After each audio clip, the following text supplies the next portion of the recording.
Assalamualaikum warahmatullahi wabarakatuh. Perkenalkan, nama saya Muhammad Nurabdi, mahasiswa Outbound Universitas 19 November Kolaka.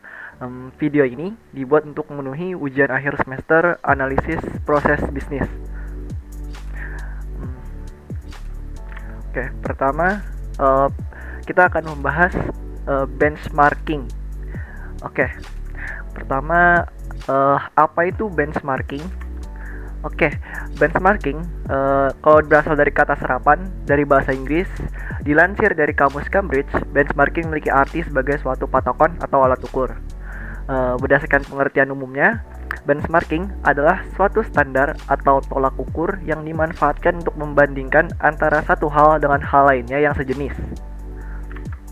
Oke, tapi secara umum, uh, benchmarking adalah suatu cara yang sistematis dalam penilaian performa pada layanan, produk, atau proses perusahaan dengan membandingkan dengan layanan, proses, atau produk dari kompetitor lain yang bergerak pada bidang yang sama agar bisa mendapatkan informasi tentang bagaimana dan bagian apa saja yang harus dievaluasi dalam upaya meningkatkan performa perusahaan. Oke. Terus apa sih kira-kiranya tujuan melakukan benchmarking? Tujuan utama dari melakukan benchmarking adalah meningkatkan nilai lebih perusahaan dengan cara memperbaiki performa usaha, meningkatkan produktivitas, memperbaiki kualitas produk dan pelayanan, serta hal lainnya dengan manfaat performa dari komputer lain yang dianggap lebih baik.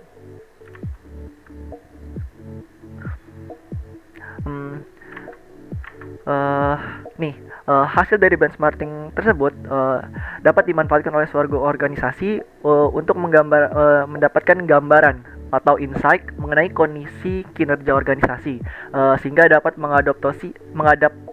mengadopsi best practice untuk meraih sasaran yang diinginkan.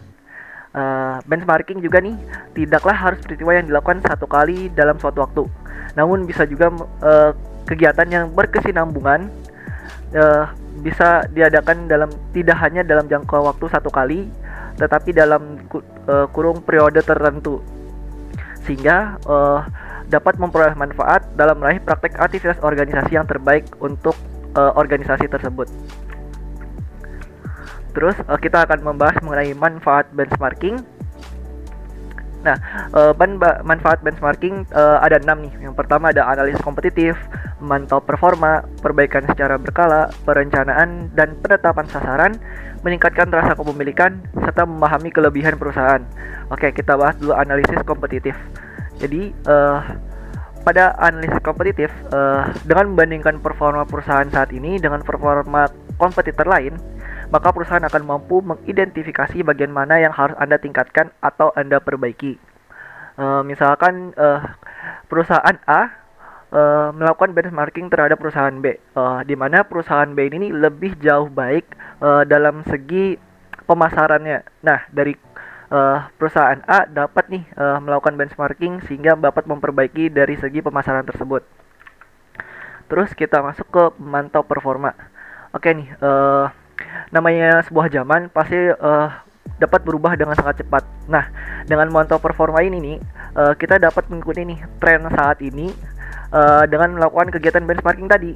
Jadi dengan benchmarking kita dapat juga nih mengikuti tren yang sering berubah-ubah. Nah, sehingga suatu perusahaan ini dapat menerapkan tren tersebut dan mendapatkan hasil yang lebih maksimal.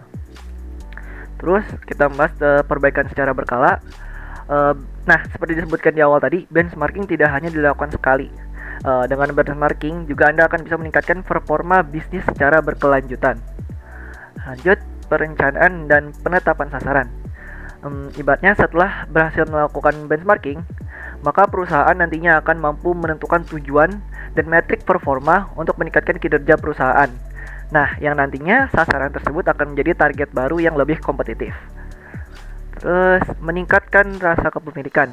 Oke, dengan melibatkan setiap karyawan agar bisa memperoleh seluruh jawaban yang diperlukan dengan cara mendengarkan pendapat karyawan, maka perusahaan akan mendapatkan pemahaman yang lebih baik terkait peran dan dari setiap individu. Ibaratnya kan, kalau misalkannya banyak yang mengeluarkan ide, maka banyak pula yang bisa dipilih nih, tidak hanya terpatok pada satu ide saja. Sehingga karyawan merasa lebih memiliki rasa kepemilikan dari apa namanya perusahaan tersebut. Oke. Terus memahami kelebihan perusahaan. Nah, dengan benchmarking ini juga dapat membantu nih mengidentifikasi posisi suatu perusahaan dalam suatu bidang industri. Oke, setelah kita membahas tentang manfaat, kita lanjut membahas mengenai syarat melakukan benchmarking. Oke, yang pertama ada kemauan dan komitmen. Yang kedua ada keterkaitan tujuan strategik. Yang ketiga ada tujuan untuk menjadi terbaik, bukan hanya untuk perbaikan. Nah, benchmarking ini bukan hanya untuk seperti memperbaiki aja nih, tapi dari benchmarking kita juga dapat nih membuat sebuah strategi untuk tidak hanya untuk memperbaiki, tetapi untuk memajukan suatu perusahaan. 4. Ada keterbukaan terhadap ide-ide. Ini berkaitan dengan rasa kepemilikan yang mulai dari karyawan tadi. Terus itu ada pemahaman terhadap proses, produk, dan jasa yang ada. Proses terdokumentasi. Nah, jadi ibaratnya setiap benchmarking itu ada dokumentasinya, ada datanya. Jadi kalau kemudian hari diperlukan lagi datanya, bisa nih lihat dari dokumentasi dari benchmarking tersebut. Terus ada keterampilan analisis proses. Kedelapan, keterampilan riset, komunikasi, dan pembentukan tim.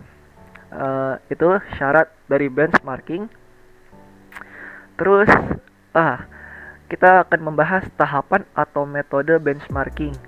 Yang pertama ada identifikasi problem. Terus setelah tahapan identifikasi problem ada identifikasi industri atau organisasi aktivitas atau usaha serupa. Terus ada identifikasi industri yang menjadi pemimpin atau leader di bidang usaha serupa. Terus melakukan survei. Terus mengunjungi best practice perusahaan dan implementasi praktis bisnis yang baru dan sudah diperbaiki prosesnya.